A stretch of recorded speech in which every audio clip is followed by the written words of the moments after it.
Empuraan BJP. നേതാക്കൾ കാണണമോ വേണ്ടയോ എന്നതിനെ ചൊല്ലി പൊരിഞ്ഞാടി നടക്കുകയാണ്. എമ്പുരാൻ കാണുമെന്ന് രാജീവ് ചന്ദ്രശേഖർ വിമർശിച്ച് ഉപാധ്യക്ഷൻ. ബി.ജെ.പിയിൽ ആശയക്കുഴപ്പം, ആർ.എസ്.എസിനും എതിർപ്പ്. മോഹൻലാലിനെ നായകനാക്കി പൃഥ്വിരാജ് സംവിധാനം ചെയ്ത എമ്പുരാൻ സിനിമയുടെ ഉള്ളടക്കത്തെ ചൊല്ലി സംസ്ഥാന ബി.ജെ.പിയിൽ ആശയക്കുഴപ്പമാണത്രേ.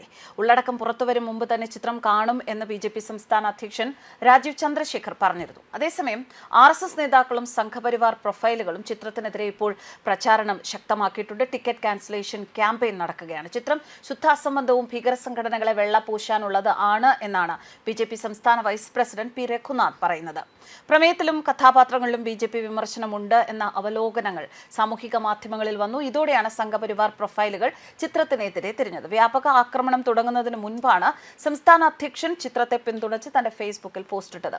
മോഹൻലാൽ പൃഥ്വിരാജ് ടീമിന് ആശംസകൾ. വരും ദിവസങ്ങളിൽ ഞാനും എമ്പുരാൻ കാണുന്നുണ്ട് എന്നായിരുന്നു ബി.ജെ.പി. സംസ്ഥാന അധ്യക്ഷൻ രാജീവ് ചന്ദ്രശേഖറിന്റെ ഫേസ്ബുക്ക് പോസ്റ്റ്. ഒരുപക്ഷെ മോഹൻലാലിനോടുള്ള ആരാധന കൊണ്ടോ പൃഥ്വിരാജ് എന്ന കഴിവുള്ള നടനോടുള്ള ആരാധന കൊണ്ടോ ഒക്കെ അന്ന് അദ്ദേഹം നിഷ്പക്ഷമായിട്ട ഒരു പോസ്റ്റ് ആയിരിക്കാം. പക്ഷേ ഇപ്പോൾ ആ പോസ്റ്റ് അദ്ദേഹത്തെ തിരിഞ്ഞുകുത്തുകയാണ്. അതേസമയം സംസ്ഥാനത്തെ ആർ.എസ്.എസിന്റെ പ്രധാന ചുമതലക്കാരിൽ ഒരാൾ ജെ നന്ദകുമാർ സിനിമയെ രൂക്ഷമായി വിമർശിച്ചിരുന്നു.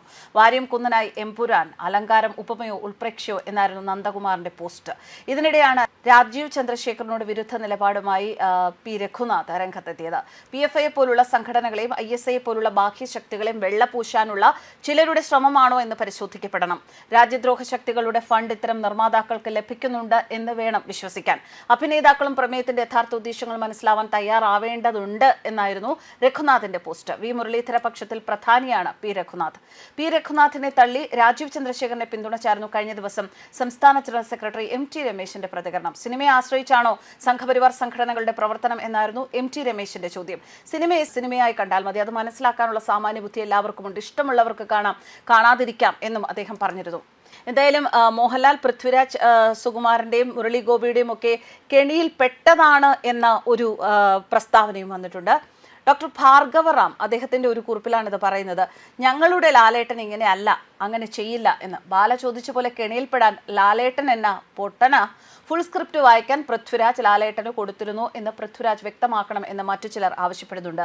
ഇതിലെന്താണ് രായപ്പൻ വ്യക്തമാക്കുന്നത്? സ്ക്രിപ്റ്റ് കിട്ടിയില്ല എങ്കിൽ, ചതിക്കപ്പെട്ടുവെങ്കിൽ ലാലേട്ടനല്ലേ അത് വെളിപ്പെടുത്തേണ്ടത്? ഓരോരോ വെളുപ്പിക്കൽ നാടകങ്ങൾ.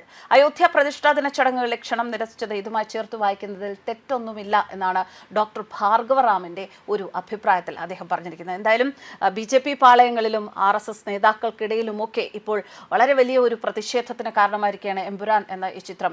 മോഹൻലാൽ എന്ന തുല്യ നടനെ നെഞ്ചോട് ചേർത്ത് പിടിച്ച ഒരുപാട് BJP പ്രവർത്തകർ നമ്മുടെ നാട്ടിലുണ്ട്. ഹിന്ദു ഐക്യവേദിയുമായി ബന്ധപ്പെട്ട നേതാക്കന്മാരുണ്ട്. എല്ലാവരും മോഹൻലാൽ എന്ന തുല്യ നടനെ ഇത്രയും കാലം നെഞ്ചോട് ചേർത്ത് വെച്ചതാണ്. അദ്ദേഹം ഇങ്ങനെയൊരു സിനിമ, ഇങ്ങനെയൊരു പ്രമേയത്തിൽ അദ്ദേഹത്തിൻ്റെ സ്വന്തം ഇഷ്ടപ്രകാരം പോയതാണോ, അല്ലെങ്കിൽ എങ്ങനെയാണ് ഇതിലേക്ക് വന്നത്? അതിലുള്ള ഒരു നിരാശ പലരും പ്രകടിപ്പിക്കുന്നുണ്ട്. എന്തൊക്കെയായാലും കലയെ കലയായി കാണണം എന്ന പ്രസ്താവനകളും പുറത്തു വന്നിരുന്നു.